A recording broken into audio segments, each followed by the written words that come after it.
Hola, Miguel, bienvenido al episodio número 175 de Esto también es política, el podcast que, bueno, pues que llega en estas épocas navideñas para alegrarte un poco la existencia, podría decir, porque yo creo que entre familiares, quedadas y cenas navideñas, pues estarás un poco asqueado, asqueada y que menos que echarte aquí unas risas, echarte un rato y aprender o conocer casos de la política que nos rodea, tanto nacional, internacional, bueno, de todo ya sabes, como siempre. Y hoy tengo que incidir un poco también, guiño a Miguel ahora mismo, que si ya de por sí nuestras entradillas son así un poco son así un poco raras, la de hoy, esto no lo vais a entender vosotros, pero nosotros sí, la de hoy ha sido un poquito más extraña y más rara. ¿Qué pasa, Miguel? ¿Cómo estás? Muy buenas, pues no, la verdad es que voy a tope, porque estoy súper metidísimo ahora mismo con esta entradilla. Estoy metido en faena. Entre el tiempo que hace que no grabamos Sí, es verdad. y la entradilla, no sé si me voy a acordar de cómo funciona esto, pero bueno, Sí, la verdad es que sí. vamos a intentarlo. Sí, yo, si me permites, de primeras, como siempre, quiero saludar a nuestros Patreons que amablemente nos siguen cediendo su dinero sin tener tampoco muchas recompensas a cambio, cosa que también hay que alabar. Y desde aquí también quiero mandar un saludo y un cálido abrazo también para todos aquellos que nos van dejando mensajes en diferentes plataformas.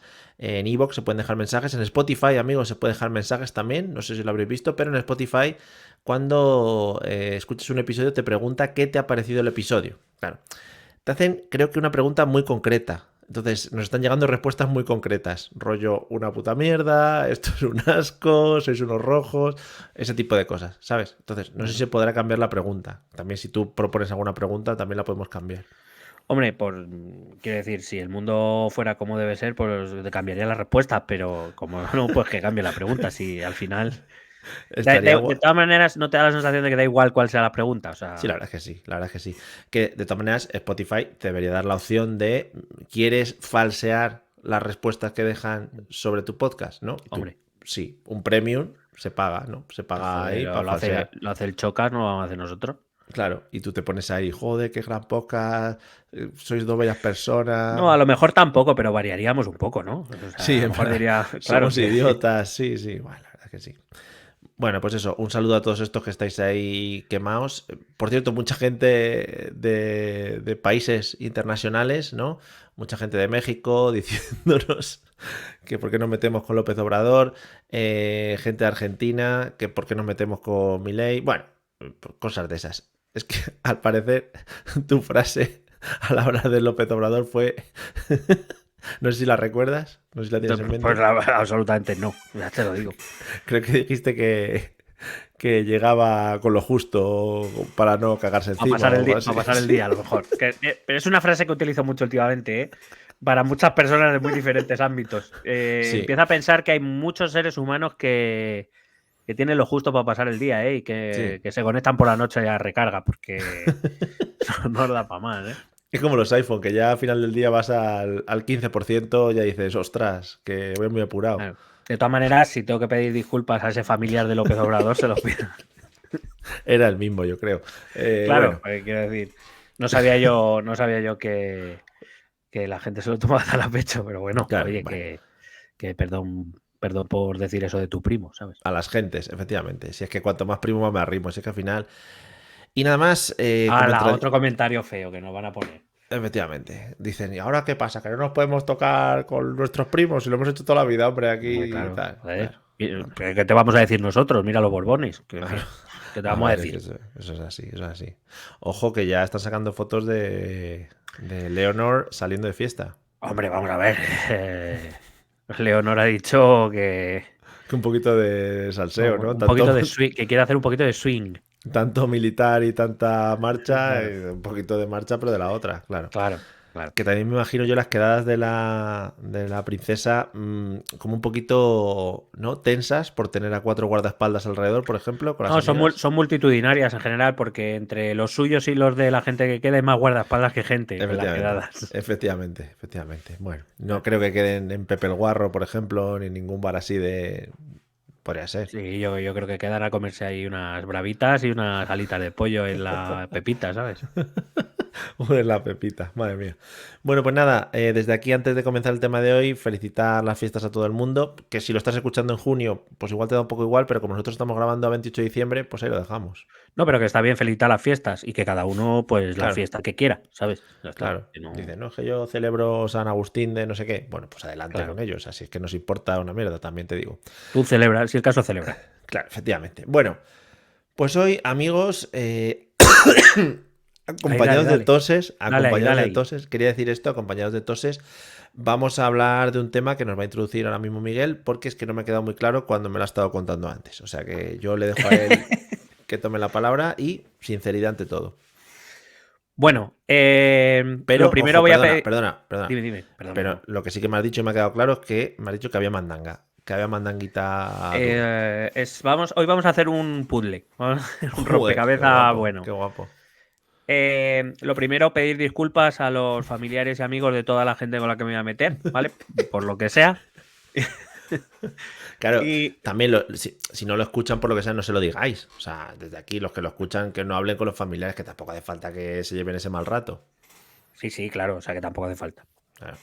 Y segundo, pues bueno, estamos escuchando en los últimos días noticias relacionadas con algo que está ocurriendo en el Mar Rojo. Y bueno, es verdad que se han comentado noticias, sobre todo por la negativa a España de participar en algo que se está montando allí, pero es verdad que en líneas generales la gente con la que yo me comunico y que por lo que sea no son primos de mandatarios, tampoco tienen muy claro qué está pasando y ni siquiera tienen muy claro si eso nos afecta o no. La Ujú. respuesta es que sí, que nos afecta y nos puede afectar todavía más, sobre todo en eso que más nos duele, que es en el bolsillo. Cachis. En las cosas pueden ser más caras, todavía, si cabe. Vaya. Bueno, perro ya no la ha liado, ¿eh? Ya nos la ha liado perro para primeros de año con la Hombre, luz y el gas. Ya no hombre, está perro. perro. Jeje. Madre mía, perrito. Perro Sánchez, bueno, perdón, para los primos Pedro Sánchez. Ujú. Sí, no, tenía este as en la manga en cuanto se ha ido Calviño. Calviño se ha ido por la puerta y ha dicho, bueno, vamos Ha a ver dicho, qué hacemos. pues saca traquis. Bueno, a lo que íbamos. Bueno, vamos a hablar de estas noticias sobre el conflicto, sobre lo que está sucediendo en el Mar Rojo, que, bueno, lo que más o menos sí que se ha oído es que Estados Unidos va a liderar una respuesta internacional y que España se ha negado a participar en ella. Es más o menos un poco los conceptos más básicos de lo Ujú. que se ha escuchado aquí.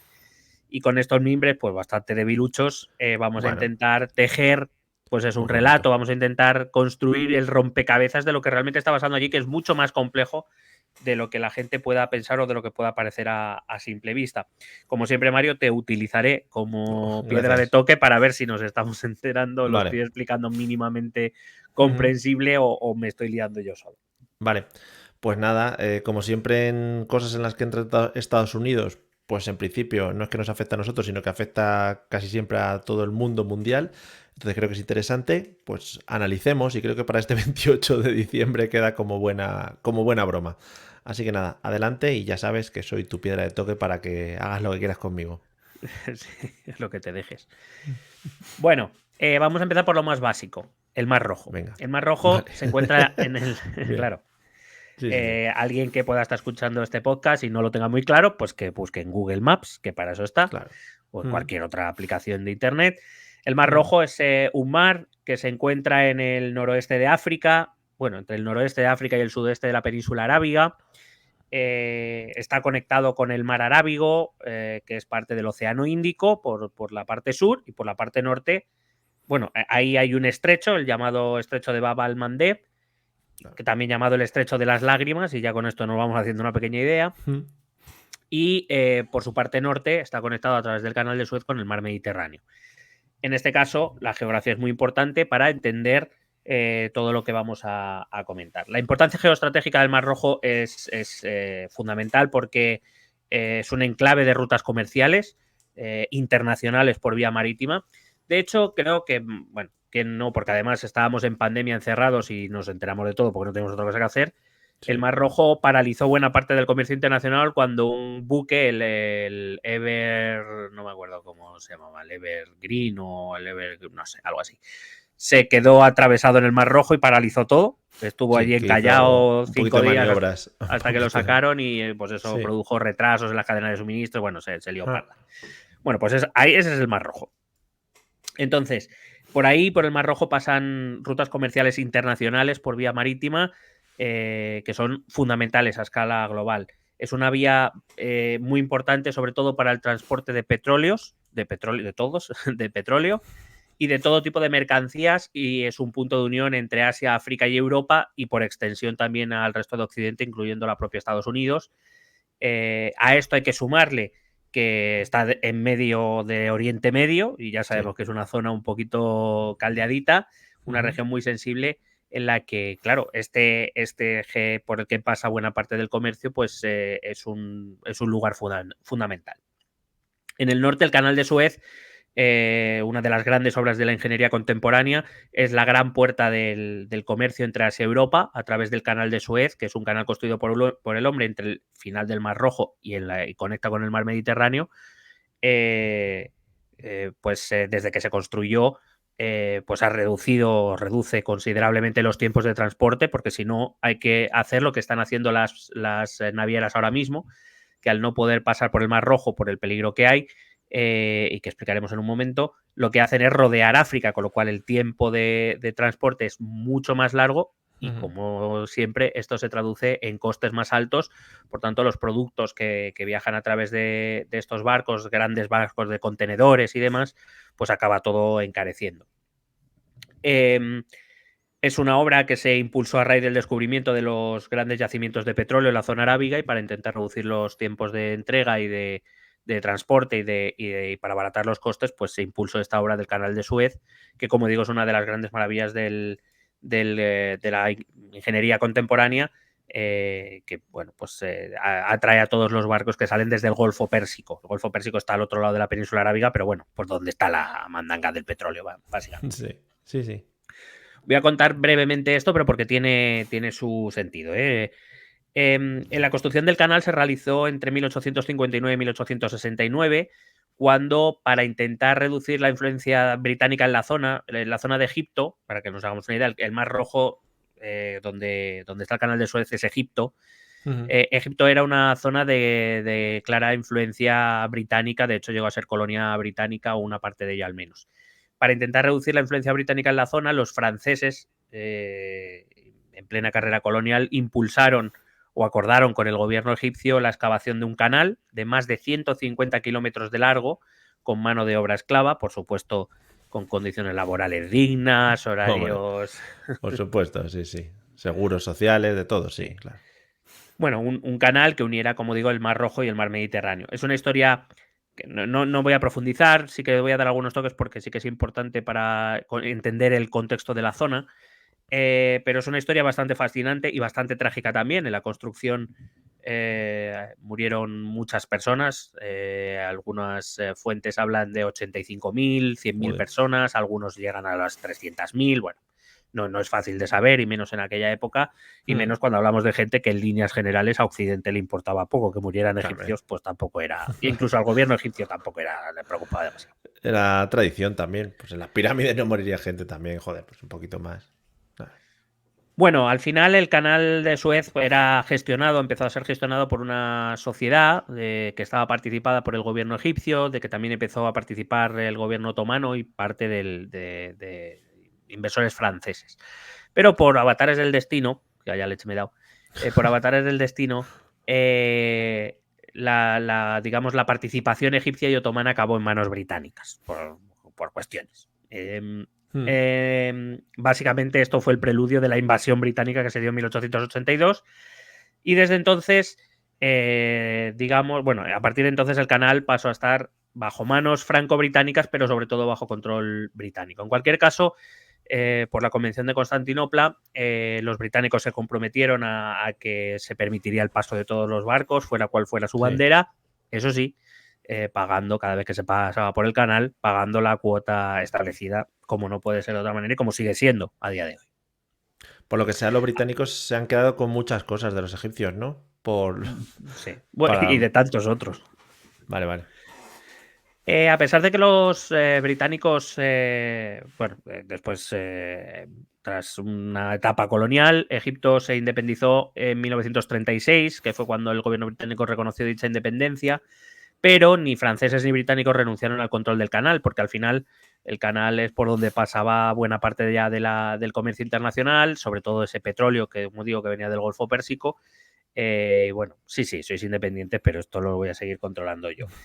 Será en 1952 cuando el movimiento de oficiales libres dio un golpe de estado contra el rey Farouk en Egipto y liderados por Nasser, si alguien conoce un poco de la historia de la zona lo reconocerá. Bueno, Nasser lideró un golpe de estado que acabó en triunfo. Nasser se convirtió en el dictador del país y después a partir de ahí empezó a negociar la salida de los soldados británicos y franceses de la zona, cosa que se va a dar en 1956. Estamos en una época después de la Segunda Guerra Mundial donde ya el colonialismo está un poco mal visto y los británicos y los franceses, que tenían los grandes imperios coloniales, empiezan, es un proceso que durará todavía años, pero bueno, empiezan ya a retirarse de algunas colonias. Sin embargo, este nuevo Egipto de Nasser, independiente, claro, tiene que recomponer y recuperar su economía y entiende que la mejor, digamos, dentro de las muchas reformas que quieren hacer, destaca una sobre todo, que es la construcción de la presa de Asuán. Aquí en España nos debería sonar un poco, o por lo menos aquí en Madrid, porque la presa de Asuán fue una presa artificial enorme que se hizo con el objetivo de crear una enorme infraestructura hidroeléctrica para el país y para controlar las inundaciones del Nilo. Son un poco las dos grandes fuentes bueno, para promover la industria egipcia y también para la agricultura, que seguía y sigue siendo muy importante en la zona egipcia. Y lo que hicieron fue crear el proyecto era crear una enorme presa artificial en un lugar donde había templos antiguos egipcios. Digo que aquí en Madrid no debería sonar porque el templo de Devot, donde tantos buenos botellones nos hemos echado, muy bueno. Es uno de esos templos que Egipto regaló a España. Había 5 templos, se regalaron a 5 países. Uno de ellos fue el templo de Devot, que está aquí en Madrid, y lo trajeron piedra a piedra para salvarlo porque bueno, entre una presa y 5 templos, pues vamos a ver, calcular los templos. Claro, que trae más dinero, ¿no? Los 4 turistas que van a venir aquí a ver los templos, para eso pues lo llevamos a otros países, ¿no? Efectivamente. En cualquier caso, para poder financiar tan grandísima obra y no encontrar financiación internacional, ni siquiera británica, pues decidieron nacionalizar el canal de Suez. Justo después, cuando ya los soldados franceses y británicos, como te he dicho antes, ya se habían retirado, se habían ido del país, en ese momento Nasser nacionaliza el canal de Suez para quedarse con las cuotas que paga cada barco cada vez que pasa por ahí y con eso poder financiar la presa de Asuán y otras reformas. Y aunque parezca que todo esto te he contado, pues no sabes muy bien a qué viene, aquí es donde vamos a empezar a tejer algunos hilos. Voy a traer hilos de muchos sitios. Como protesta, los británicos y los franceses van a decidir aliarse con un país de la zona para atacar Egipto. Ese país de la zona con la que Francia y Gran Bretaña se alían es Israel. Joder. Claro. ¿Por qué Israel? Bueno, en este punto debemos recordar que Israel y Egipto ya son enemigos. Israel es un estado que se inaugura en 1948, es decir, 4 años antes del golpe de Nasser, 8 años antes de la salida de los soldados franceses y británicos y 9 años antes de la nacionalización del canal de Suez. Es decir, hay que recordar además que cuando Israel se inaugura como estado, el Estado de Israel se estrena con una guerra contra todos los países musulmanes de alrededor que ven cómo se desplaza la población palestina y que salen en defensa de los musulmanes, y esa coalición de países árabes liderados por Egipto, pues inician una guerra. Una guerra que gana Israel, como todas las que estallaron desde entonces. Entonces, Francia y Gran Bretaña ven en Israel un aliado. Aseguro que a Israel le apetece atacar a Egipto, porque recuerdo que es muy joven el Estado de Israel, apenas llega a la década. Pues se alían e Israel inicia el ataque. Invade, no sé si nos sonará, invade una cosa que hoy llamamos la Franja de Gaza y la península del Sinaí, liderada por Israel, y fue un ataque muy contundente por parte de los israelíes. Pero en esta época en la que el colonialismo, como te digo, empieza su retirada, con el reciente final de la Segunda Guerra Mundial. Repito, esto no ha pasado apenas una década del final de la Segunda Guerra Mundial, y en plena Guerra Fría, no nos olvidemos de esto, tanto Estados Unidos como la Unión Soviética, que eran ya las superpotencias internacionales, presionaron para obligar a Reino Unido y a Francia y a Israel a salir de Egipto, porque no querían iniciar una guerra en la zona, entre otras cosas porque la Unión Soviética había dicho, como esto se vaya de madre, el que voy a entrar voy a ser yo. Y Estados Unidos, que no quería tampoco movidas, convenció a Israel, a Gran Bretaña y a Francia de que salieran de la zona, y Egipto efectivamente mantuvo el control del canal de Suez. Pero vemos aquí un primer hilo que a priori sigue sin ser demasiado evidente con lo que está pasando ahora en el Mar Rojo, pero ya vemos que hay una conexión aquí entre esa zona, la zona del Mar Rojo, e Israel, el conflicto de Israel con los palestinos y los países árabes. Vale, a ver, te iba a hacer una pregunta de esas súper genéricas. Yo creo que la respuesta es que sí, por muchas de las cosas que ya hemos hablado anteriormente y por cómo se mueven los hilos a nivel político y a nivel de grandes mandatarios, pero ¿merece la pena, por ejemplo, por parte de Francia, de Inglaterra, meterse en esos embolaos de una guerra contra Egipto por el control económico de una plaza como puede ser el canal de Suez? O sea, ¿merece la pena la inversión que tienes que hacer? Entiendo que, pues, no sé, económica con Israel y de armamento, de personas o lo que sea. Bueno, en su momento debieron entender que sí, se sigue entendiendo un poco que sí, quiero decir, perdona, el control del canal de Suez no es solo, da mucho rédito económico, porque repito, una parte importante del comercio internacional pasa por ahí, y por tanto eso significa que cada vez que pasa un barco hace clink clink, Ya, sí, y sí. no es poco dinero, y cuanto más cosas lleves, más pagas. Claro. Pero también es un punto geoestratégico importante.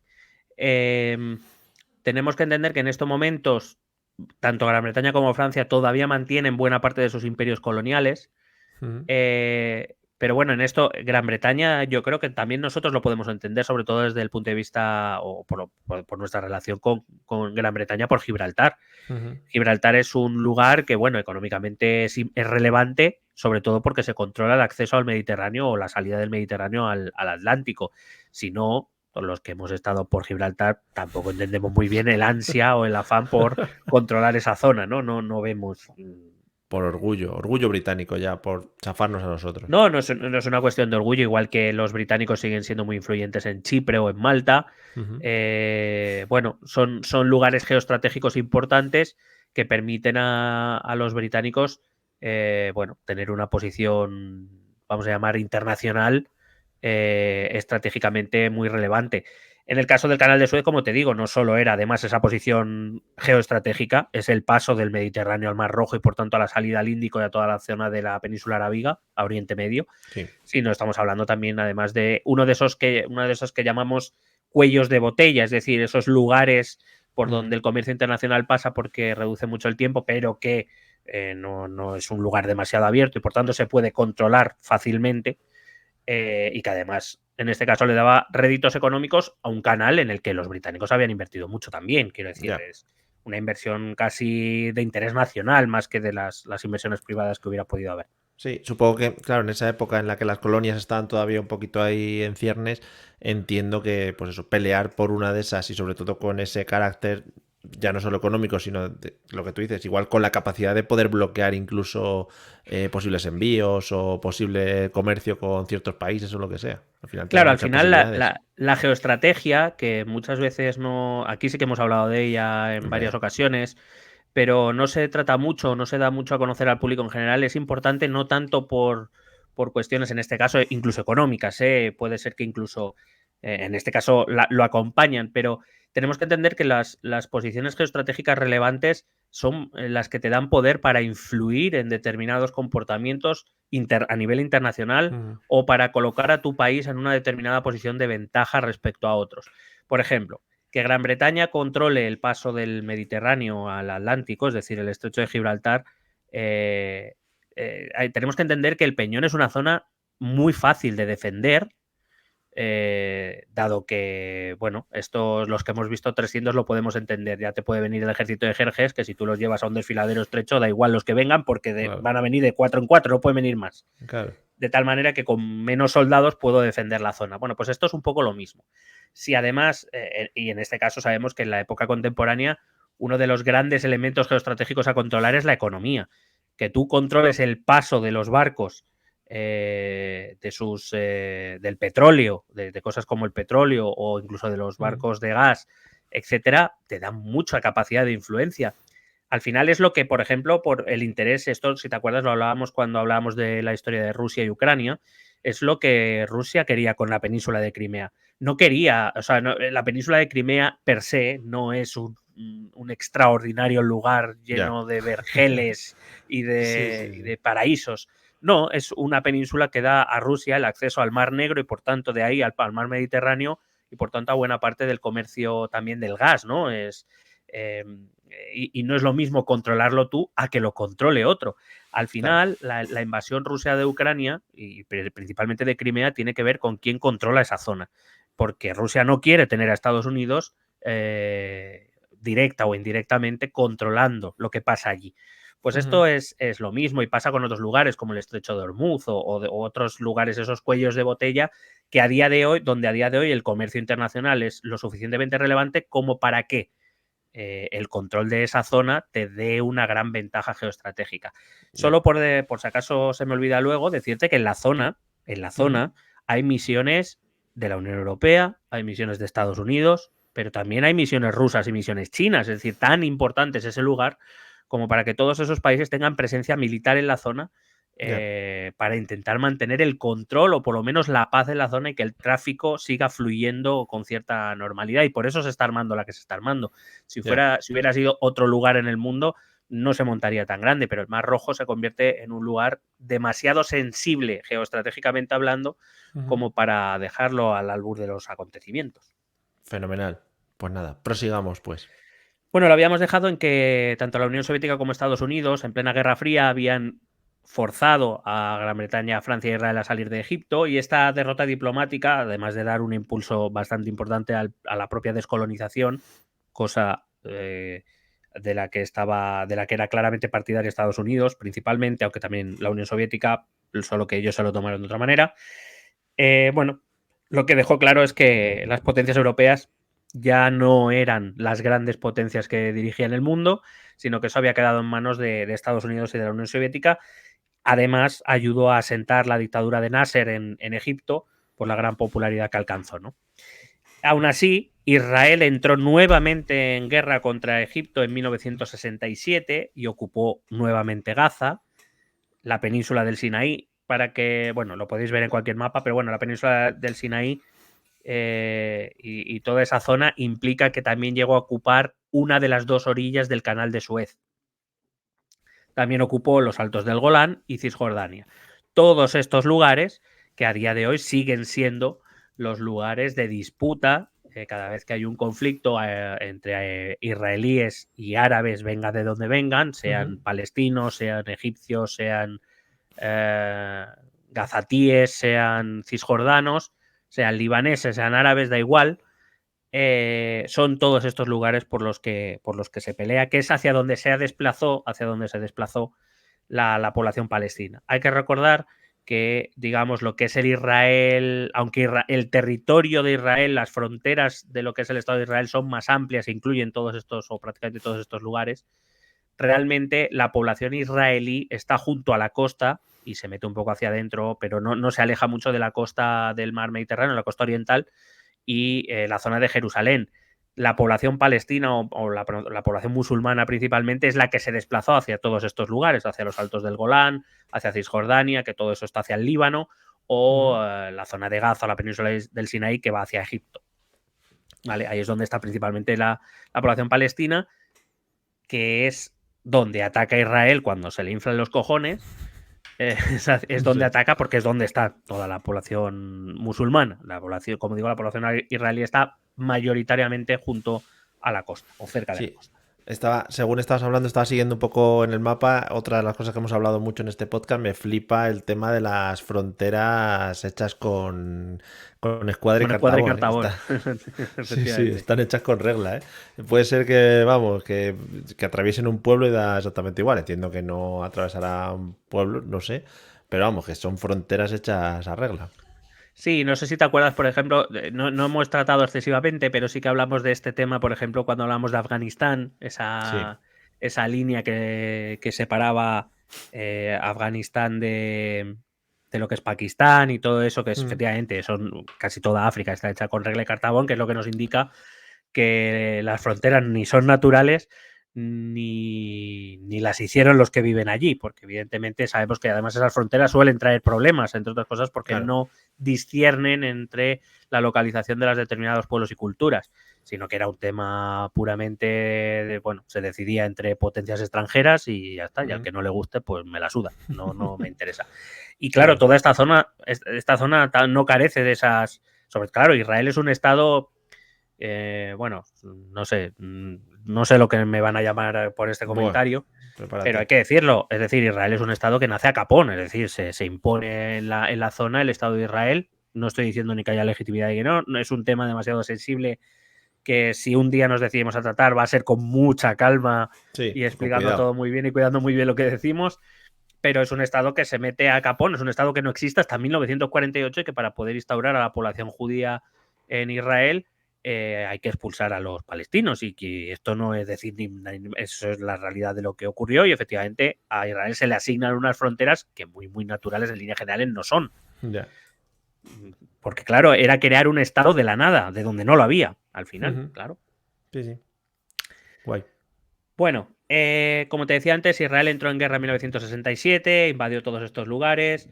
Los países árabes intentaron recuperar todos estos territorios en la llamada Guerra de los Seis Días en 1973. Se llamó así porque fue una guerra breve donde Israel volvió a darles a todos. Hay que recordar que Israel siempre ha estado apoyada por Occidente, especialmente por Estados Unidos.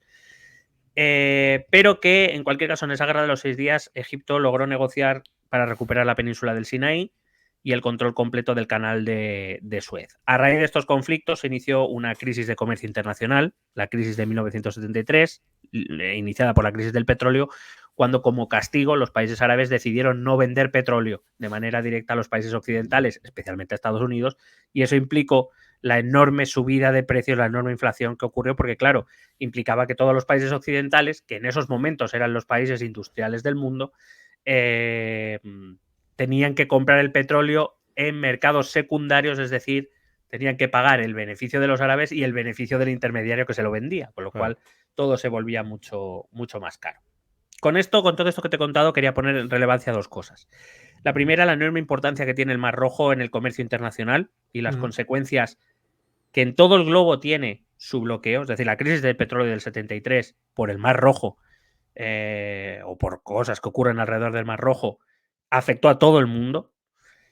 Estamos hablando de que el 12%, actualmente del 12% del comercio mundial y el 30% de los contenedores pasan por el Mar Rojo. Madre No mía. estamos hablando de poca cosa, aunque pueda parecer el 12, bueno, el 12 no es tanto, bueno, el 12 es un huevo para ser un sitio tan Claro. pequeño, Sí, sí. quiero decir. Y estamos hablando no hemos hablado de rutas terrestres, quiero decir, las rutas marítimas y terrestres son las principales rutas obvias de comercio internacional. Claro. Que el 12% pase por un solo lugar es una bestialidad. Estamos hablando de un octavo del comercio internacional pasa por ahí. Ujú. Estamos hablando de que el 30% de los contenedores, estos barcos llenos de contenedores, pasan por ahí. Es decir, casi una tercera parte de todos los contenedores pasan por ahí.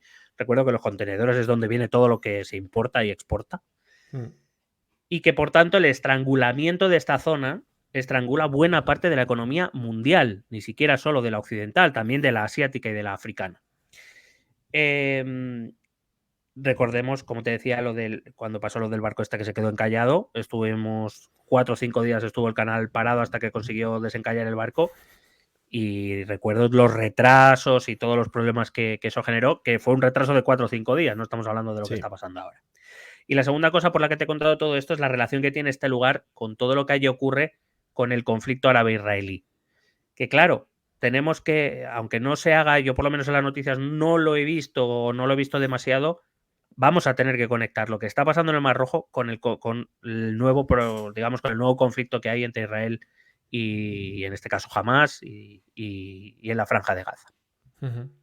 Oye, una pregunta antes de que empieces. ¿No se planteó en ningún momento por parte de los países de Occidente buscar alternativas al canal de Suez viendo la movida que había ahí o no se están planteando actualmente? Actualmente sí se está planteando, pero no tanto por las, bueno, sí, por las movidas. Se está planteando, eh, por ejemplo, una de las alternativas, para que te hagas una idea, una de las Mm, alternativas precisamente la intentó desarrollar China, pero no está saliendo muy allá, que era la nueva ruta de la seda, sí, que entre otras cosas era una ruta, de verdad, terrestre y marítima. No es que obviara el Mar Rojo, pero sí que creaba rutas alternativas por tierra para intentar evitar esa zona en conflicto constante. Lo que pasa es que, bueno,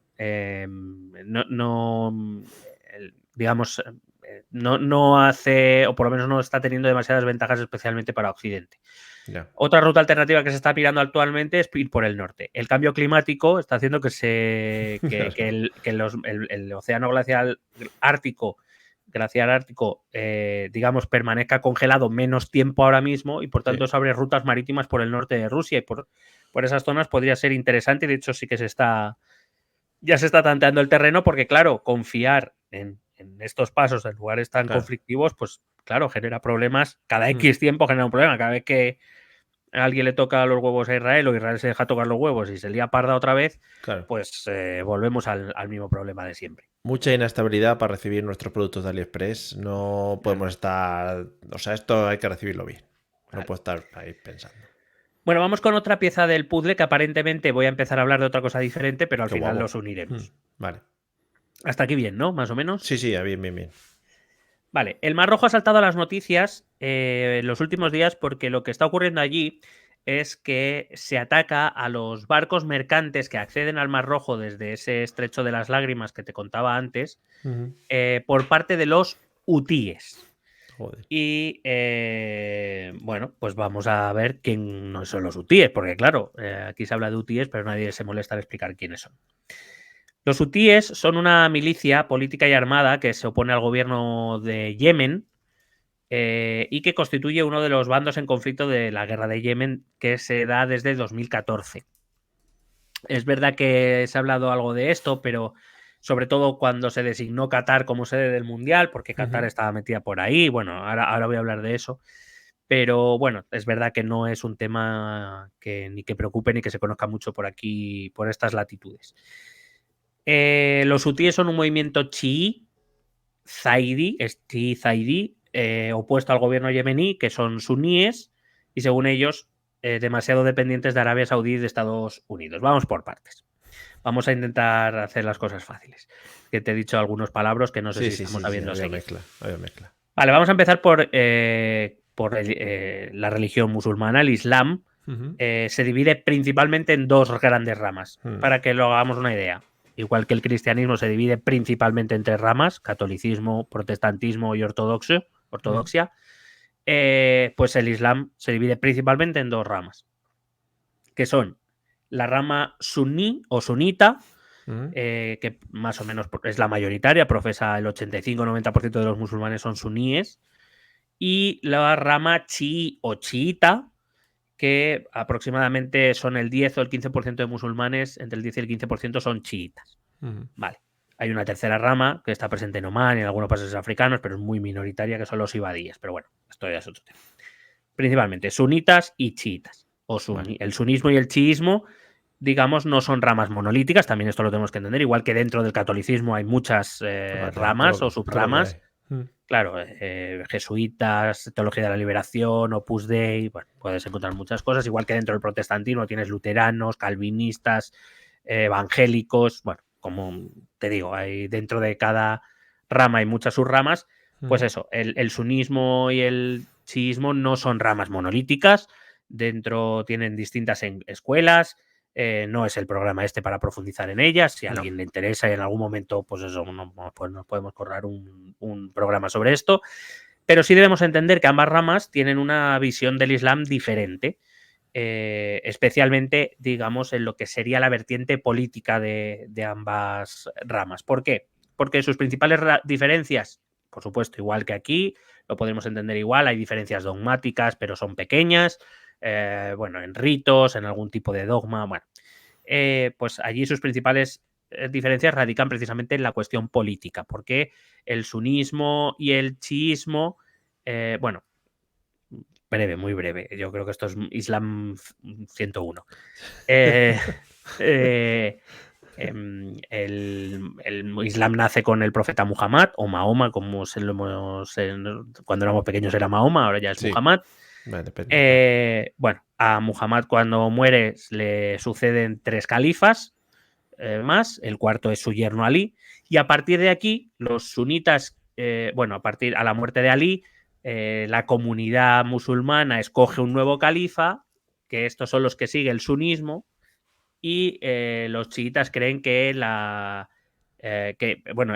califa elegido no pertenece a la familia del profeta y por tanto los chiitas no lo reconocen y aquí empieza la división. Básicamente es una cuestión política, principalmente de quién debe dirigir la comunidad de creyentes. Como te digo, luego dentro de cada rama, porque dentro del chiismo están los duodecimanos, los septimanos, bueno, hay un jaleo ahí importante. Pero bueno, en cualquier caso, al final la cuestión o la gran división entre el sunismo y el chiismo es una evolución política, la evolución política del Islam, donde en líneas generales para muchos creyentes religión y política son lo mismo. Sí. Aquí en Europa esto nos cuesta entenderlo porque desde el siglo XVIII se luchó por la separación iglesia-estado, por la cuestión religiosa o espiritual es una cuestión individual y que tiene que estar alejada de las cuestiones políticas. Sin embargo, en el Islam esto sigue, en la mayor parte de sitios sigue estando muy unido, religión y política son lo mismo y por tanto no se pueden separar. Y dado que el chiismo y el sunismo no coinciden en la evolución política de los sucesores del profeta, no coinciden en la visión política que tienen del mundo. Y en cierta manera, los chiitas ven a los sunitas como usurpadores políticos de la posición sagrada del profeta y los sunitas ven a los chiitas exactamente igual. Esto no significa que los musulmanes suníes y chiíes, vamos a decir, de a pie, los vecinos, por decirlo de algún modo, se odien y se maten. No estamos diciendo esto. La norma es que convivan, normalmente sin problemas, no dejan de ser musulmanes y en la pequeña convivencia no suele haber demasiados problemas. Sin embargo, las estructuras políticas de lo que hoy son los países musulmanes sí que ven las cosas distintas y sí que se toman esta diferencia de manera muy diferente, porque claro, estamos hablando de la legitimidad de esos gobiernos conforme a determinadas creencias. Claro. Los países suníes están liderados por Arabia Saudí, que es el país que custodia los lugares más sagrados del Islam, la Meca y las ciudades de la Meca y Medina, y que más acciones internacionales hace para fomentar el Islam en el extranjero. Por ejemplo, la mezquita de la M30 aquí en Madrid fue totalmente financiada por la corona, por la monarquía saudí. Menudo templazo que tenemos ahí. Sí, sí. Tenemos la mezquita y al lado el tanatorio, que son 2 centros neurálgicos de Madrid. Mira. Claro, es que ayer tuve que ir al tanatorio de la M30 y mira, lo recordé. Bueno, en cierta medida tiene un papel relevante como lugar de origen del profeta. Él es de la Meca y que la Égira, donde marca el inicio del calendario islámico, es cuando él tiene que huir de la Meca y va a Medina y allí empieza a crear la comunidad de creyentes y luego regresa a la Meca. Bueno, todo eso pasa en lo que hoy es Arabia Saudí y digamos que eso le da cierta preponderancia, ¿no? en estos países. Y esto es lo que le ha otorgado ese papel preponderante, no sin conflictos con otros países musulmanes, suníes, que no quieren verse sometidos a lo que diga Arabia Saudí. Pero bueno, en líneas generales sí que podemos decir que todos estos países suníes, están más o menos influidos por Arabia Saudí. Por el otro lado, el único estado oficialmente chií es Irán. De ahí que Irán y entramos y metemos a otros 2 nuevos actores, que son Arabia Saudí e Irán en toda esta historia. Es un estado oficialmente chií, con mayoría de población chií. Hay otros países donde hay gobiernos suníes, pero minorías importantes chiíes, es decir, que siendo minoría, pero son un grueso importante de la población. Esto pasa, por ejemplo, en Bahrein, pasa, por ejemplo, en Líbano, pasa, por ejemplo, en Azerbaiyán y pasa, y vuelvo al inicio de esta fase, a Yemen. Esto es lo que pasa en Yemen. Yemen es un país que estaba gobernado por un gobierno suní, pero que tiene una minoría importante, es decir, una minoría numerosa, que es chií, que son los hutíes. Y aquí volvemos a Bien. empezar a engarzar. Joder, qué hilado, macho. Todos estos países que tienen minorías chiíes, estas minorías están siempre apoyadas y, bueno, digamos, vamos a decir, cuidadas por Irán. Que recuerdo que es el único país oficialmente chií. Todas estas minorías en todos estos países de gobierno suní siempre reciben apoyo, a veces financiero, a veces militar, de Irán. Entonces vamos a seguir tejiendo un poco, y aparte también nos ayuda un poco a comprender un poco la bomba de racimo que es todo este lugar, donde todo está Pues muy sí. mezclado. Así pues, los hutíes, como te decía, son una minoría importante chií dentro de un estado que es Yemen, que si miráis en el mapa, justo está a la parte sur del Mar Rojo, gobernado por los suníes, cercanos, por tanto, a Arabia Saudí, que en 2014 decidieron rebelarse estos hutíes contra dicho gobierno y desde entonces se inicia una guerra civil, que es lo que aquí se llama la guerra de Yemen, que es un conflicto religioso-político que ha generado multitud de tensiones en la región, no solo en la zona, no es decir, no solo en Yemen, dentro de Yemen siendo una guerra civil, sino que también en todo el mundo árabe. ¿Por qué? Porque cuando los hutíes, recuerdo que son chiíes, se rebelan contra el gobierno suní, Arabia Saudí crea una coalición de países árabes, es decir, países suníes, para intervenir en la zona y ayudar a ese gobierno, al gobierno de Yemen, que es suní.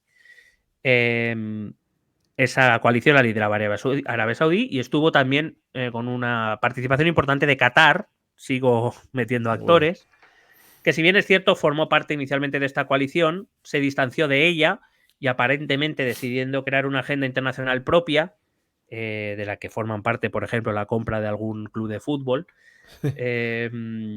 Bueno, pues y a través de, no sé si te acuerdas tú de esto, el revuelo que se marcó cuando empezó a aparecer en Occidente una cadena catarí que se llama Al Jazeera. Hombre, sí, sí. Bueno, pues digamos que Qatar, queriendo alejarse un poco del camino que le marcaba Arabia Saudí, decide crear una agenda internacional propia y entre las muchas cosas que hace, como por ejemplo empezar a invertir en Europa y en determinados sectores, decide acercarse, no digo ni siquiera establecer relaciones diplomáticas, pero sí mantener un cierto acercamiento con Irán, lo cual, por supuesto, en el mundo suní se ve como una traición absoluta. Bueno, el nombre de hutíes, me voy a quedar en Yemen, el nombre de hutíes procede de su primer líder, Hussein al-Huti, o al-Huti, que este hombre era de los años 90. Cuando al-Huti comienza a demandar mayor autonomía política para los chiíes dentro de Yemen, mientras, por supuesto, acusa al gobierno suní yemení de corrupción, porque tampoco nos diferencian tantas cosas, en algunos aspectos no nos diferencian tantas cosas. Esto desató manifestaciones en el país, en Yemen, en los años 90, que fueron duramente reprimidas por el gobierno a principios de los años 2000. Y esto empezó a iniciar, bueno, enfrentamientos esporádicos, pero que cada vez se volvían más frecuentes entre los hutíes y las fuerzas gubernamentales, que de hecho acabó con la muerte del propio al-Huti en 2004. Pero una pregunta. ¿Estas rebeliones, bueno, ahora concretamente en Yemen, buscan autonomía por parte de este grupo de hutíes o buscan Ahora el ya no. control del país? Ahora ya no. Ahora ya, de hecho, ahora mismo tienen, por ejemplo, control a la capital, por ejemplo. Ya. Pero en su momento las reivindicaciones en los años 90 empezaron con reivindicaciones de autonomía. Cosa que el gobierno suní dijo que no solo dijo que no, sino que además sacó al ejército a la calle y dijo toma por culo la bicicleta. ¿Pero están muy localizados en alguna zona del país o están Bueno, libres? controlaban el noreste del país, lo controlaban y en los últimos años, a raíz de la guerra, se han ido expandiendo y creo que ahora mismo controla la capital. Si no la controlan ahora, la controlaron durante un tiempo al menos. Vale. A esto seguimos avanzando en el tiempo. En 2011, si te acuerdas, es el año de las llamadas primaveras árabes. Sí. Bueno, ocurrieron en muchos lugares musulmanes del mundo. Aquí, concretamente en este contexto, los hutíes también tuvieron su primavera árabe, o la primavera árabe en Yemen fue la de los hutíes, que se levantaron contra el gobierno otra vez suní. Y como te digo, en 2014 llegaron a la capital y entraron en la capital, iniciando la llamada Guerra de Yemen. Es desde entonces que esta guerra civil desemboca no en una guerra civil, sino que se convierte en una guerra regional, como te digo, cuando Arabia Saudí liderando una coalición de países musulmanes, decide intervenir activamente en el conflicto, junto, por ejemplo, a Emiratos Árabes Unidos. Allí llevan a cabo bombardeos e intervenciones incluso terrestres para recuperar el gobierno para los suníes. Este conflicto, hay que decir que ha llevado a la población yemení a una de las mayores crisis humanitarias del mundo, sufrida por más del 80% de la población yemení. Estamos hablando de unos 24 millones de personas que no pueden cubrir sus necesidades más básicas. Estamos hablando de higiénicas, necesidades higiénicas, sanitarias y alimentarias. Las últimas... Y ahí la frontera tiene pocas salidas humanitarias. O sales hacia arriba, que no te van a dejar, claro. Si la cuestión es que la salida o la llegada de ayuda humanitaria solo puede venir desde el Golfo Pérsico, donde no vas a encontrar ayuda, o por el Mar Rojo, que es donde estamos viendo que hay movida. Entonces te decía que las últimas cifras que he conseguido encontrar hablan de que en este conflicto ya han muerto 400.000 muertos, aunque algunas cifras hablan del 500.000 de muertos, a inicios de 2022. Son las últimas cifras que he encontrado. Y según Amnistía Internacional, las violaciones de los derechos humanos más básicos ha sido constante por parte de todas las fuerzas en conflicto. En 2018, Save the Children afirmaba que habían muerto por hambre más de 85.000 niños yemeníes. No hace distinción entre hutíes y suníes, no hace distinción. Buena parte de la crisis humanitaria proviene del bloqueo que la Marina saudí ha hecho y sigue haciendo, aunque por supuesto el gobierno saudí lo niega, pero que ha hecho y sigue haciendo de los principales puertos yemeníes que controlan los hutíes y que dan al Mar Rojo. Eso ha hecho que los bienes, la ayuda humanitaria y los bienes más básicos no lleguen a esa zona y por tanto no lleguen a buena parte del país en líneas generales. Como te decía, la mayor parte de esos puertos están en el Mar Rojo, justo tras el estrecho de las lágrimas, el estrecho de Bab al-Mandeb, por donde pasa, como te decía, todo ese comercio internacional del que hablábamos antes. Vamos uniendo poco a poco todas estas piezas. Sí. En abril de este año, los hutíes y Arabia Saudí iniciaron negociaciones para intentar acabar con ese bloqueo y poder abrir los puertos a la llegada de ayuda internacional, pero esas negociaciones se terminaron sin éxito en octubre. ¿Por qué? ¿Qué pasó en octubre?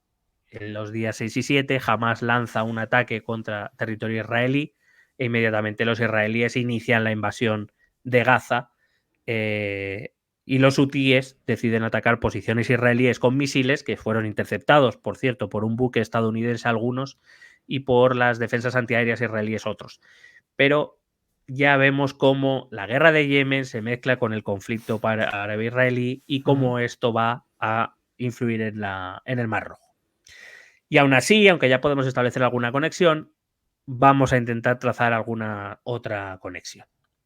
Vamos a empezar por establecer que los hutíes forman parte de lo que se conoce como el eje de la resistencia. Para explicarlo, vamos a regresar a octubre de este año, cuando, tras el salvaje atentado de Hamas en territorio israelí, el gobierno de Benjamín Netanyahu decide iniciar operaciones de asedio a Gaza y a Cisjordania, pero principalmente a Gaza.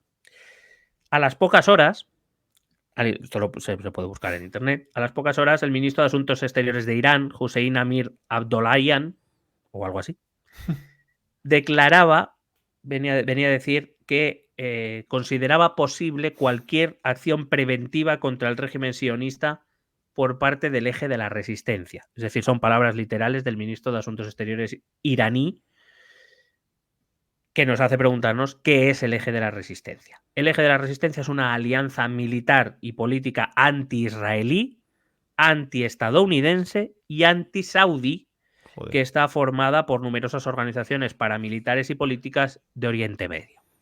Entre las entidades gubernamentales que forman parte de este eje de la resistencia están los gobiernos de Siria y de Irán, el gobierno de Bashar al-Assad, que también tiene una guerra civil interna, y el gobierno de Irán. Y a eso hay que añadirle los grupos paramilitares o los grupos no gubernamentales, pero que tienen control de determinadas zonas, como por ejemplo, y aquí nos empezará a sonar algo, Hezbollah en Líbano, las milicias chiíes en Irak, los hutíes de Yemen o la yihad islámica palestina o Hamas, que es otra organización palestina.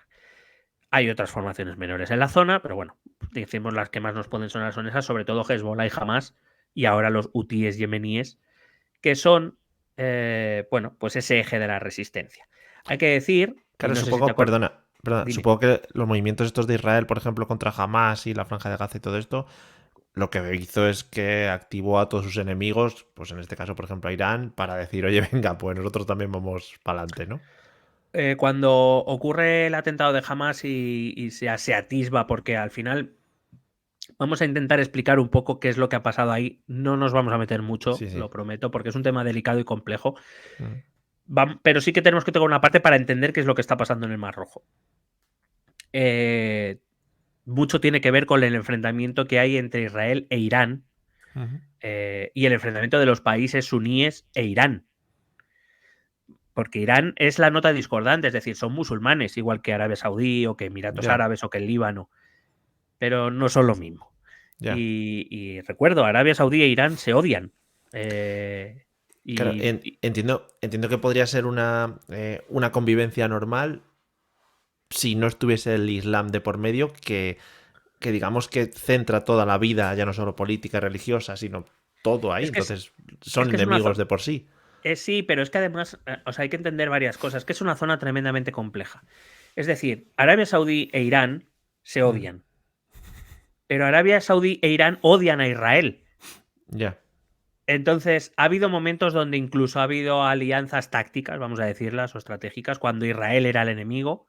Mm. Y hay momentos donde las cosas se ponen complicadas entre ellos. Porque, por ejemplo, si estallara de verdad un conflicto entre Irán e Israel, ¿de qué lado se pondría Arabia Saudí? No lo tenemos nada claro. Por ejemplo, Mm. no porque Israel, no, pero no porque Arabia Saudí no odia a Israel o Odian le los dos. gustaría borrar a Israel de ese lugar. Ya. Pero es que él también querría haber borrado del mapa a Irán. Entonces, ¿A quién odió más, no? ¿A cuál de los dos odió claro, más? no, y entre ellos, quiero decir, Irán odia a Israel, pero también odia a Arabia Saudí e Israel odia a todos en general. Ya. Entonces, claro, es una situación tremendamente compleja donde es muy difícil, quiero decir, todo sería, entre comillas, y quiero que se entienda, todo sería mucho más fácil si hubiera dos bandos, los unos y los otros. Pero es que el Claro. problema es que aquí no está claro. O Ya. sea, que hay muchos bandos al mismo Ujú. tiempo. Pero bueno, luego voy a volver un momento a este tema Vale. para intentar entender que el ataque de Hamas y el ataque de los yemeníes ahora a los buques mercantes en el Mar Rojo están ligados y tienen mucho que ver con toda esa geoestrategia que hay en la zona, que es una zona bastante, como te digo, bastante compleja y bastante caliente Ujú. en este sentido. Bueno, te decía que no sé si te recordarás, esto lo comentamos en algún programa hace ya tiempo. Pro. Uno de los grandes impulsores de este eje de la resistencia fue un tal Qasem Soleimani, que fue un influyente general, un influyente comandante de las fuerzas de élite de la Guardia Revolucionaria Islámica iraní, que si recuerdas, digo porque lo hablamos en la época de pandemia, fue Joder. asesinado en 2020 y que hubo un momento también donde el mundo se tensó bastante cuando un dron estadounidense Mm. acabó con la vida de este comandante y todo el mundo se puso en tensión porque a ver cuál iba a ser la respuesta de Irán a lo que había Ya. ocurrido. Es verdad que aunque no se puede establecer un momento cronológico exacto en el que surge este eje de la resistencia, se cree, por lo que he leído a varios periodistas, que se pudo conformar, no sé si te acuerdas cuando la época de las Torres Gemelas, Sí. por aquel entonces George W. Bush habló del llamado eje del mal, Sí. refiriéndose a Irak, Irán y Corea del Norte principalmente. Se cree Sí. que como contraposición a esa declaración pública de George W. Bush, como digo, Irán empezó a promover este eje, pero de la resistencia, no del mal, en Ya. contra de la influencia estadounidense a través de que consideran que es uno de sus agentes, que es Israel, y por supuesto de Arabia Saudí, tradicionalmente hasta hace poco tiempo casi aliado súper fiel de Estados Unidos en la zona. Ujú. Bueno, como te he dicho, todos estos grupos que forman parte de la resistencia, muchos son chiíes, como te he dicho antes, Irán ejerce una especie de padrinazgo sobre ellos, les financia, les los arman, entrenan a estas milicias, les dan voz internacional, les dan soporte internacional. Es cierto que no todos los grupos son chiíes, por ejemplo, Hamas es suní, pero es enemigo de Israel y con eso a Irán le vale. Aparte que no es gobierno, entonces si fuera gobierno como el de Arabia Saudí sería otro tema a lo mejor, ¿no? Pero mientras tanto, bueno, pues están ahí, les financian y les arman y les entrenan para que toquen los cojones, básicamente. Muy bien. Este patrinazgo, como digo, se ha extendido a otros grupos por sus intereses anti-israelíes o antioccidentales. Por ejemplo, el régimen de Bashar al-Assad en Siria. Al-Assad es, bueno, digamos que era uno de esos gobernantes que intentó imponer un régimen, digamos, con menos influencia religiosa en la zona, igual que, por ejemplo, Saddam Hussein en su momento. Pero bueno, como es anti-israelí, pues le vale también a Irán para financiarlo, que es lo que le interesa. Y al final todo lo que ocurre en esta zona tiene que ver con este eje de la resistencia en muchas maneras. Esto explica las reacciones, por ejemplo, de Hezbollah o de los hutíes en Yemen cuando Israel decide atacar Gaza. Estos grupos reaccionan y empiezan a atacar posiciones israelíes. Digo, cuando ha ocurrido esto en octubre, los hutíes yemeníes lanzan misiles contra posiciones israelíes, Hezbollah se revuelve en el norte, Cisjordania está al otro lado de Gaza, se revuelven y obligan a los israelíes también a ir ahí. Es decir, estos grupos, digamos, con mayor o menor coordinación, porque tampoco hay una coordinación, por ejemplo, los yemeníes van un poco más a su bola, no se dejan llevar tanto por esa coordinación que supuestamente Irán lleva entre bambalinas. Pero bueno, en líneas generales, el ataque de Israel a Gaza hizo que todos estos grupos se levantaran y empezaran a hacer ataques contra Israel. Bueno, que además, aunque no tiene mucha repercusión, también ha habido ataques de estos grupos iraquíes, de las milicias chiíes iraquíes, en las embajadas estadounidenses, por ejemplo, o en bases estadounidenses de la zona. No se ha sabido mucho, yo no lo he visto en las noticias, pero sí que he podido leer en prensa estadounidense que los iraquíes también se han levantado. Es decir, parece que este eje de la resistencia sí que funciona un poco como soporte unos grupos de otros, siempre todos respaldados por Irán. Y en cierta forma explican el terrible ataque, y esto es donde me voy a meter en la parte más sensible. Repito, voy a intentar no salirme de aquí. Vale.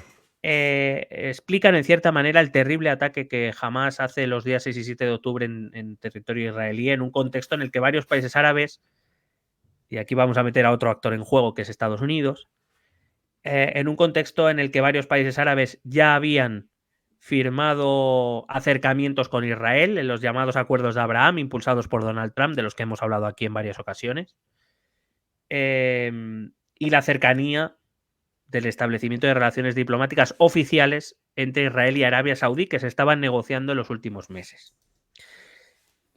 No parecía que fuesen a tener una solución en el corto plazo, porque que Israel y Arabia Saudí inicien relaciones diplomáticas son un mensaje internacional muy potente, especialmente hacia Irán, como te decía antes.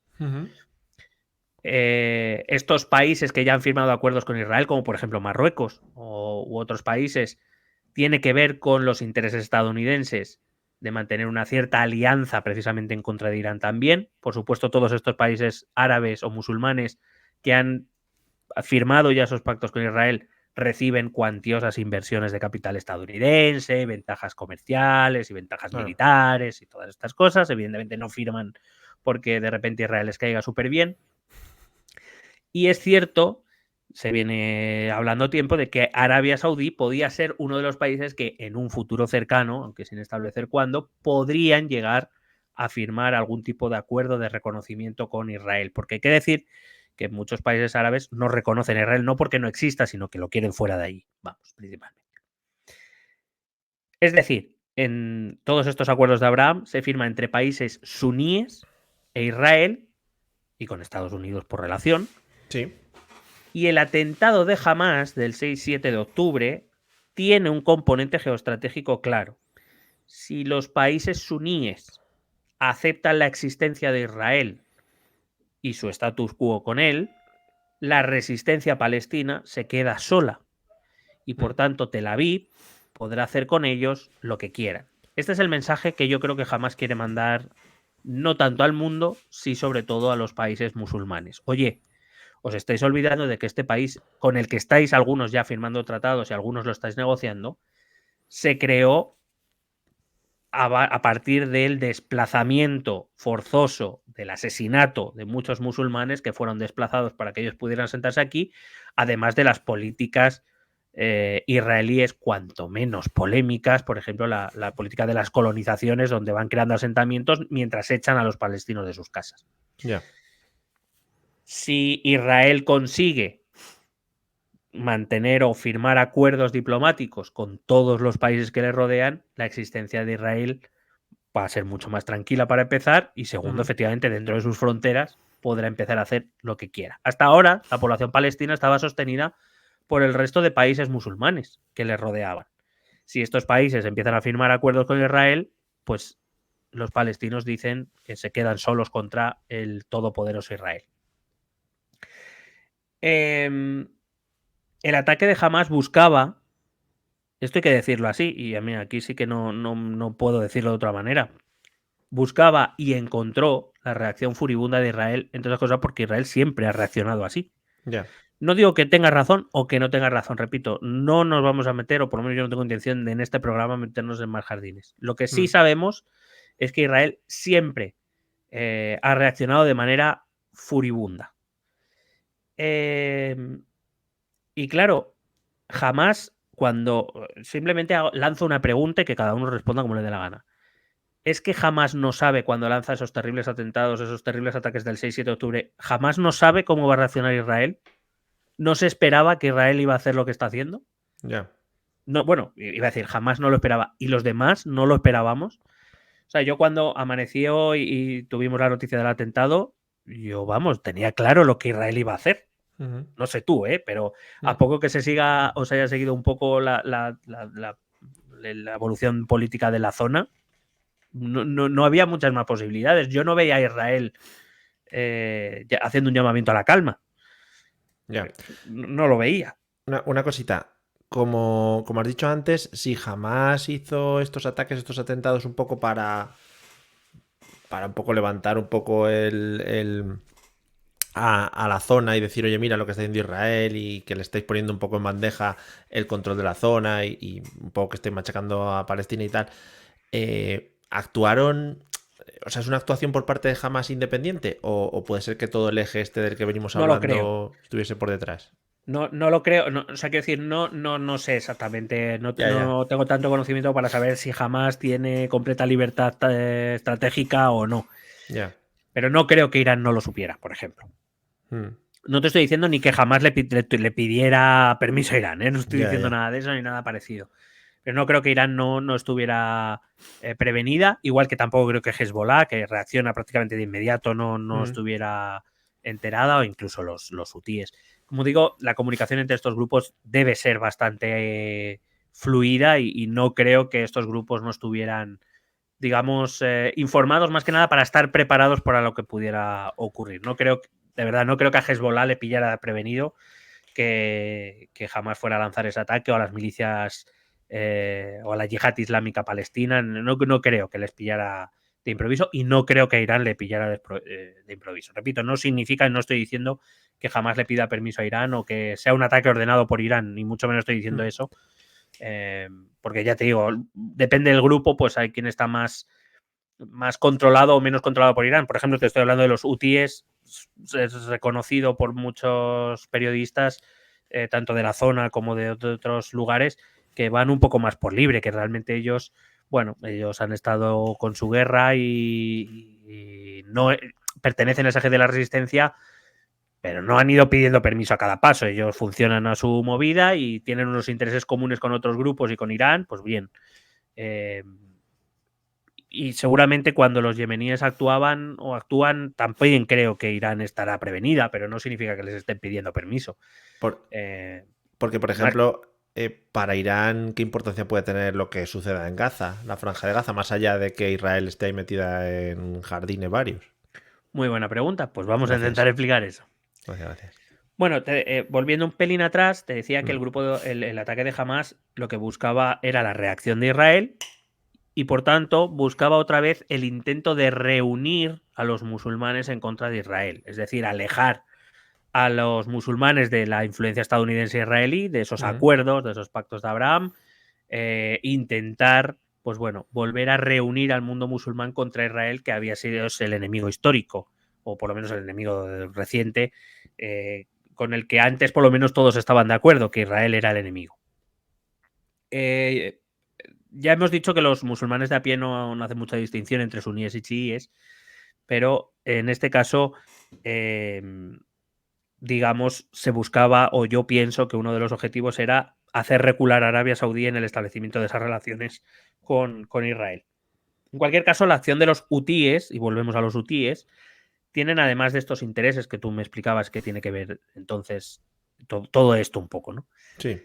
Bueno, pues claro, los hutíes tienen intereses, por supuesto, son compañeros de Hamás en ese eje de la resistencia, son enemigos de Israel declarados, pero también los hutíes buscan recuperar la atención sobre su propio conflicto. Recuerdo, la guerra de Yemen está ya en 2014, no es una guerra de ahora, son casi una década ya de guerra.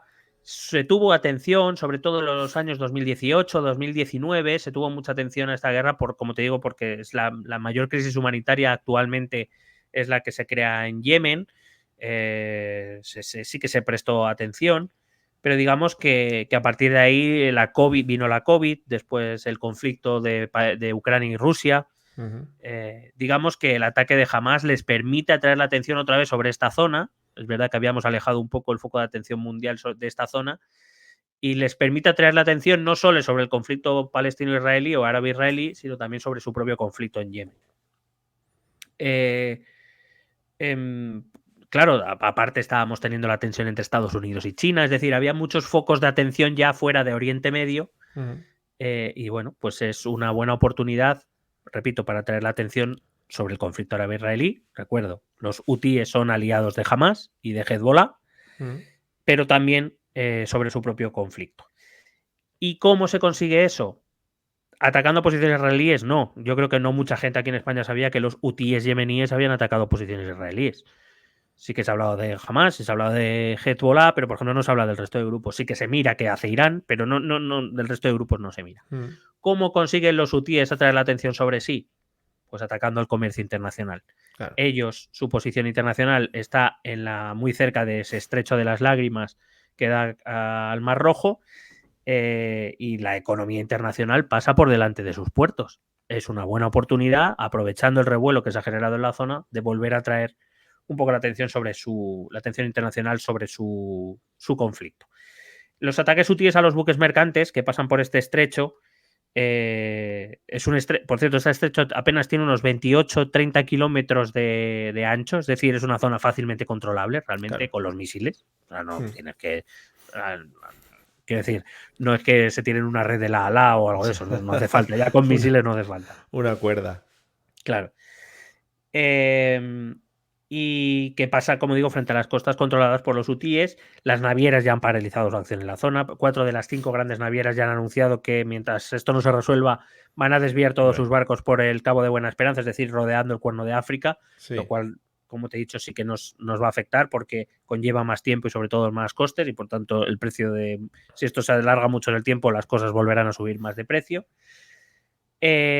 Los hutíes han justificado estos ataques como acciones que solo cesarán cuando se abran los pasillos humanitarios en Gaza y en la propia Yemen. Claro. Pues ellos, claro, digamos, uniendo cosas.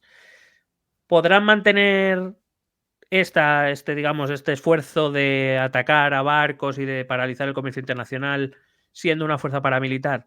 Pues basándome en todo lo que he leído, te diría que la respuesta es sí. Y de ahí que la reacción internacional haya sido tan rápida y tan importante, liderada por la propia Estados Unidos, que quiere llevar una flota allí para controlar el tema. Los hutíes tienen músculo militar porque, como acabamos de contar, sus fuerzas están entrenadas por el régimen de Irán, están financiados por Irán y están armados por Irán.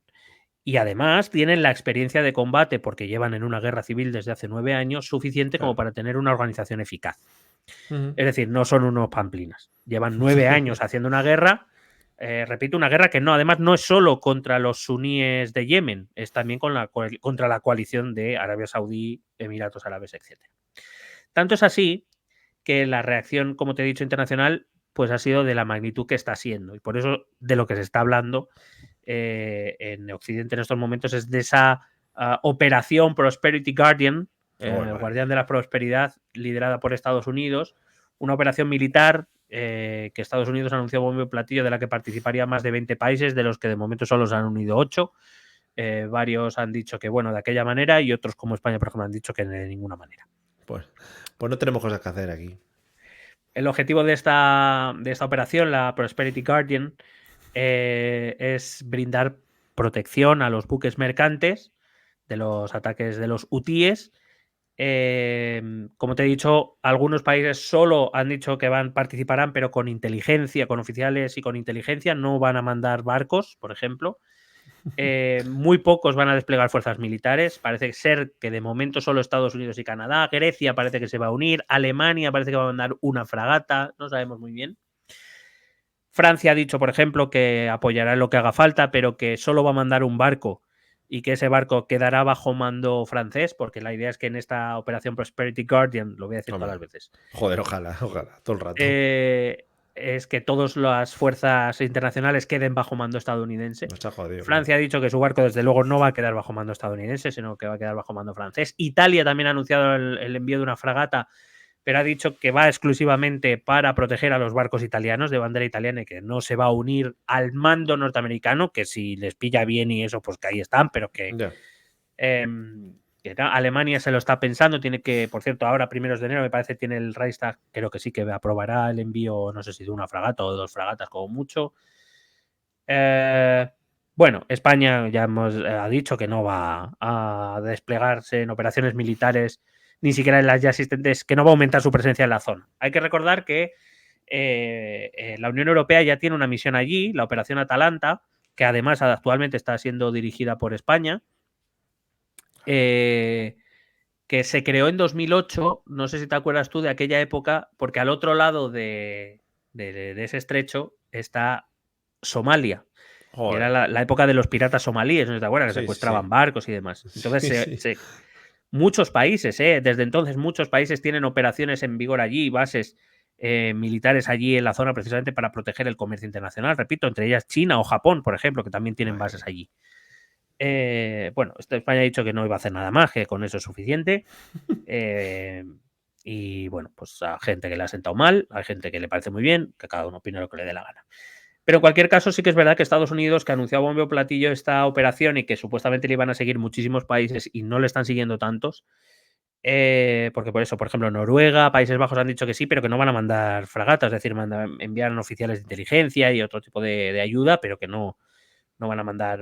La propia Australia, una de las aliadas inquebrantables de Estados Unidos, ha dicho que tampoco va a mandar, que de momento no va a mandar tampoco barcos.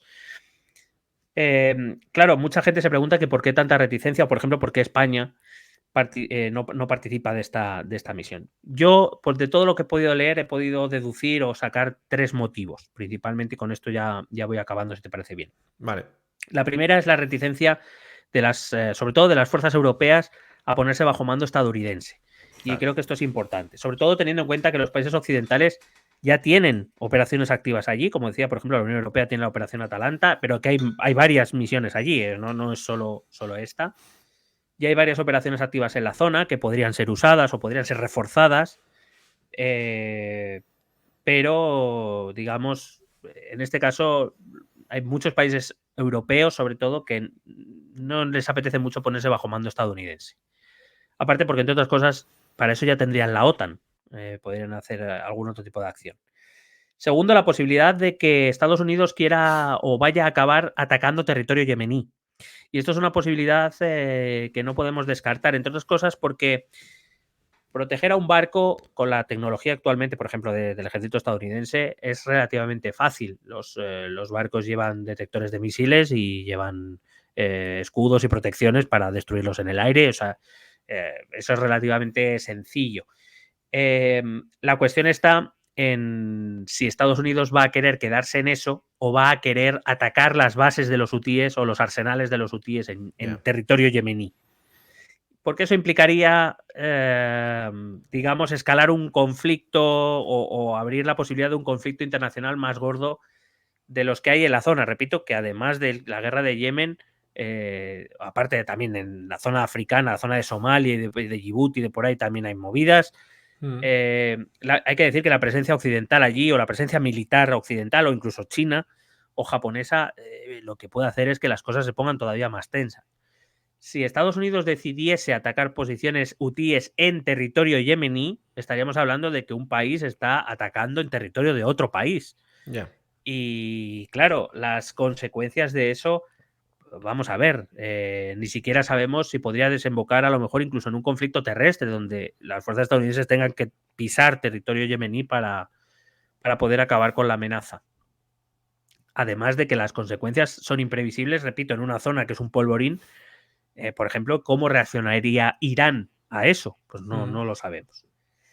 Y la tercera razón es que la intervención contra los hutíes podría situar el escenario internacional a estos países, estoy hablando de percepción, como aliados de Israel. Y hay muchos países, entre ellos estoy seguro que uno de ellos es España, a los que no les apetece ponerse en la, digamos, en una posición o en la opinión pública internacional como un país aliado de Israel en estos momentos. Entre otras cosas porque además Pedro Sánchez se ha molestado mucho en dejar claro que no apoyan las acciones de Israel en Gaza.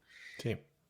Claro, si tú atacas a los yemeníes o formas parte de estas operaciones cuyo objetivo es acabar con los ataques hutíes de Yemen, y que podría desembocar en un conflicto con Irán o con cualquier otra cosa, al final no te queda la otra que efectivamente ponerte del lado de Israel. Si lo que pretendes es desescalar el conflicto, meter allí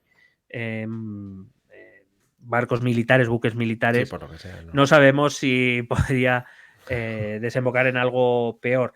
Y aquí el peligro, y esto sí que es un peligro global que muchos no sé si han valorado, supongo que sí, pero que es que muy cerca de este estrecho de las lágrimas está el Golfo Pérsico, el mayor centro petrolero mundial. Entonces, aquí hay muchos intereses en juego, hay que ir con pies de plomo porque cualquier cosa puede desembocar en algo mucho peor. En cualquiera de los casos, la amenaza que tenemos ahora es una nueva crisis de suministro internacional que puede retrasar pedidos, que puede encarecer los precios.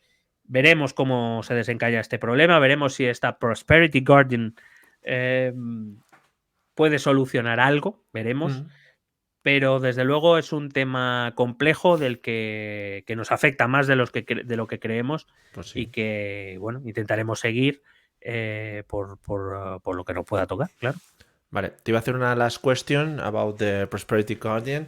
Me gusta mucho además la pronunciación digo, no la nuestra, sino de los estadounidenses cuando las palabras guard o guardian, todo este, que nosotros aquí decimos guard y guardian, que es mucho más bonito. Te iba a hacer una pregunta. ¿La no capacidad de Estados Unidos para juntar a todos estos países y que le ayuden puede ser visto como ciertos síntomas de debilidad internacional? Es decir, puede verse afectado incluso para la posible reelección de Biden o la elección de Donald Trump en las futuras elecciones. Pues la verdad, ahí no sé contestarte, entre otras cosas porque tampoco sé muy bien lo que opina, si ha dicho algo al respecto Donald Trump, porque lo último que le he leído es básicamente que le deseaba feliz Navidad incluso a sus enemigos y a la gente que desea su muerte y todas estas cosas, hablando por Biden, es decir, él está en sus movidas. Sí, sí, sí. Pero vamos, no sé. Vamos a ver, es verdad que la posición internacional de Estados Unidos lleva ya varios años siendo puesta en cuestión, y la capacidad de arrastre para determinadas operaciones o para determinados movimientos geopolíticos, bueno, es verdad, se pone muy en cuestión. Que, digamos, la excepción ha sido Ucrania, que ahí sí que la OTAN, digamos, revivió el muerto que era la OTAN y revivió. Pero es verdad que lleva ya muchos años lo que les cuesta, sobre todo cuando requiere determinados movimientos de tropas militares y demás, le cuesta arrastrar a mucha gente. Canadá sí, parece siempre fiel, pero ya te digo, es que a mí ya no me sorprende que España haya dicho que no, o que Francia e Italia hayan marcado posiciones propias. A mí eso no me sorprende. hay que recordar que desde la guerra de Irak, por ejemplo, en ese caso España sí que fue seguidista, pero Francia y Alemania dijeron que no iban y no fueron. Es decir, Estados Unidos, desde que se quedó como superpotencia única tras la caída de la Unión Soviética, digamos, sí que le ha ido costando cada vez más arrastrar demasiados países para determinadas cosas. Claro, es que a esto hay que añadirle que es que el lugar es un lugar muy sensible y que cualquier movimiento hay que mirarlo con lupa. Que además, por ejemplo, con el asunto de Israel y Gaza, Estados Unidos ha sido el único país que de manera sólida y sostenida, incluido en las votaciones de Naciones Unidas y del Consejo de Seguridad, se ha mantenido al lado de Israel. El resto de países están siendo muy cuidadosos porque, claro, es cierto que Israel recibe un ataque en su territorio, un ataque terrible, pero no es menos cierto que quiere matar moscas a cañonazos. Su supuesto objetivo era acabar con Hamas y lo que está haciendo es asediar y matar indiscriminadamente a la población gazatí. Entonces, es muy difícil para determinados países, especialmente determinada tradición como Europa. Quiero decir, no le vas a pedir a Francia y a Alemania, sobre todo a Francia en este caso, que se pongan de tu lado cuando ya se negaron a ir a Irak porque no veían claro lo de las armas de destrucción masiva. Y ahora Francia te dice, bueno, yo voy porque tengo que proteger barcos y tengo que proteger el comercio, pero mi barco se va a quedar bajo mi mando. Claro. Y bueno, si nos venimos bien, pero no te calientes. Posición de debilidad, bueno, es que ya te digo, es un problema que Estados Unidos lleva arrastrando tiempo. Hombre, seguro que a Biden no le beneficia para las elecciones de 2024. Por cierto, 2024 que viene con las elecciones europeas, las elecciones estadounidenses y elecciones rusas, no te digo más.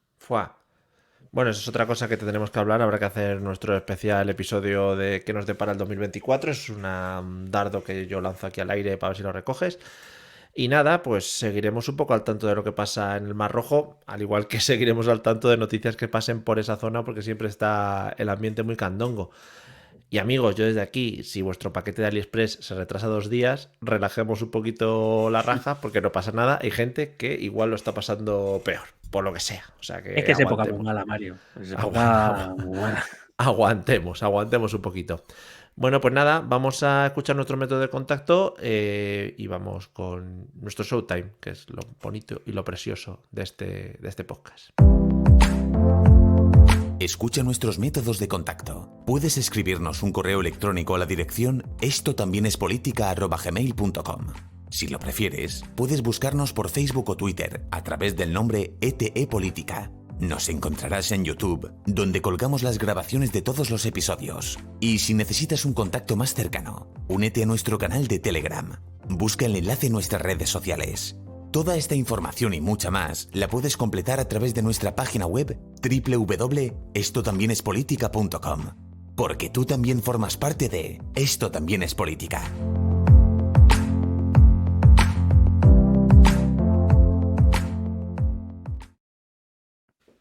Mira, te voy a ser sincero, te iba a hablar de movidas de que si ayuntamientos, de que si Pamplona, que si no Pamplona, etcétera, etcétera, pero en un movimiento estratégico, geoestratégico podría decir, he abierto el 20 minutos, ¿vale?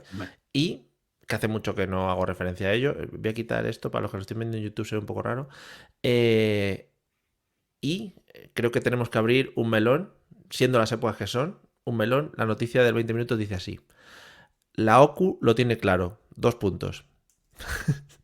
Este es el mejor roscón relleno de nata de supermercado. Y yo aquí el melón que quiero abrir es si roscón relleno o roscón sin relleno. Pros y contras. Ahí lo dejo. Te dejo que argumentes. Siendo defensor de las tradiciones, ¿Sí? como soy a veces, en este caso creo que la modificación de meter relleno del roscón a nata me parece un buen movimiento. ¿Sí? El de antes, o sea, yo ahora un roscón sin nata se me atraviesa un poquito. Tiene que haber un poco de humedad, podrías decir, en el roscón. Claro. Tiene que haber un poco de vaselina en garganta para que eso pase mejor. Un poco de grasa, claro. Que dicho si no... esto, se nos está empezando a ir las manos ya con los rellenos. Vale. Porque ya el de nata bien. Ya he visto de trufa, que este ya viene de hace años. Empieza a haber de crema pastelera. Bueno, ya como, ¿no? Pero mucho me temo que no tardarán en aparecer rellenos raros. Puede ser. Y entonces ya se nos va a ir de las manos. Se abre una puerta y la gente se cree que se abre la plaza entera y no puede ser. Podría Roscón de ser, nata bien, sí. ya no te calientes más. Podría ser como la paella, ¿no? Que la gente al final pues ha decidido hacer sus propias paellas y un poco no es una paella. Y por cierto, me declaro defensor Sí. de la fruta escarchada. No porque me guste, sino Cuidado. porque me parece que es una gran tradición quitarla y dejarla a un lado. Me parece que es parte de la tradición y digamos, de la ceremonia Mm. de comerse un roscón. Me parece muy mal la gente que pide roscones sin fruta escarchada. O sea, Alguien que vive de la fruta escarchada tiene que seguir pudiendo vivir de ello. los frutos escarcheros. También, o sea, la capita como de ese azúcar que te deja la fruta escarchada le da el toquecito ese como que cuando masticas dices, no me gusta, pero sí me gusta, ¿no? Porque Claro, luego es claro. una mezcla de sensaciones rara. Claro, porque te da sorpresa. Te da Sí. sorpresa porque no te lo esperas. Pero, Aunque lo hayas quitado tú y sepas dónde está, pero es algo así. pero sí, a favor de eliminarlo, o sea, gente que come la fruta escarchada esas son auténticos psicópatas, podríamos estar todos de acuerdo. Hola, papá. A no ser, porque ese tipo de fruta se come mordiendo o es de esas cosas que se chupa hasta desgastar. No te puedo decir porque yo no soy consumidor. Lo que sí que te puedo decir es que yo entiendo, por ejemplo, mi padre es un niño de la guerra. Claro, al Entonces, vamos a final ver. tiene lo Si que le se pones pone en una el patata de una plato, silla, se la come también. O lo que sea, se a pone en ver, el plato se come, claro, efectivamente. claro. O sea, quiero decir, mi padre de niño ni soñaba con comer eso. Ojo que no se coman algún día el muñeco de roscón, que también puede Bueno, estar. alguno habrá caído, no pasa Hombre, nada. claro, hombre, eso es muy bonito. Pero Bueno, tú, ¿qué pasa? ¿No eres de roscón con nata? sí, mira, estoy trabajando más este año el panetone, que me parece un invento Uy, qué también, modita, ¿eh? Qué modita la del panetone. también voy a tener en cuenta, porque me pa- le mete más aire a la masa, ¿sabes? Ahí es donde están ganando, le meten más aire, por lo tanto es más grande y es como más bizcochable. Sí, pero Entonces, también hemos empezado ahí con las innovaciones. Ya hay el panetone con pepita de chocolate. ya, Empezamos ya a meter pasas, cositas. sí, pasas movidas. Pues hago yo un augurio. Venga, Cuidado con el pandoro también. Que no es el panetón, es otra es movida verdad, italiana, pero no es el panetón. pero es más bizcochito, ¿no? Está apareciendo mucho más en los supermercados ya. Cuidado con ese Mucho. tema. ¿Crees que este año ha habido más pandoros que panetones? Todavía no, pero estamos en ello. Estamos en ello. Ostras, el sorpaso, ¿no? Del Pandoro, Sí, sí, podríamos sí. estar hablando. Hay que a un año. A lo mejor no grabamos entre medias, pero en el programa del año que viene Cu- vamos a hablar de ese tema. Cuidado, A ver por dónde vamos. cuidado que Gloria Serra no te haga un especial de El Pandoro se está introduciendo en España por unas vías. Que No, luego no, ya. hay muchos programas de estos de esta señora. ¿Cómo se llama el programa este? Que no me acuerdo además. Equipo de investigación. Ese equipo de... Joder, madre mía. Hay muchos programas de equipo de investigación que te lo venden como algo malo, pero luego las conclusiones es en plan, y al final no pasó nada con nadie. Y, Claro. bueno, pues Y al nada. final he estado 1 hora y media metiéndote tensión para nada. Claro, claro. Y todo estaba perfectamente correcto, los papeles estaban todos. Claro, Y pagaron sus impuestos. claro, pero bueno, nos hemos acabado aquí, no había material. Y no murió nadie.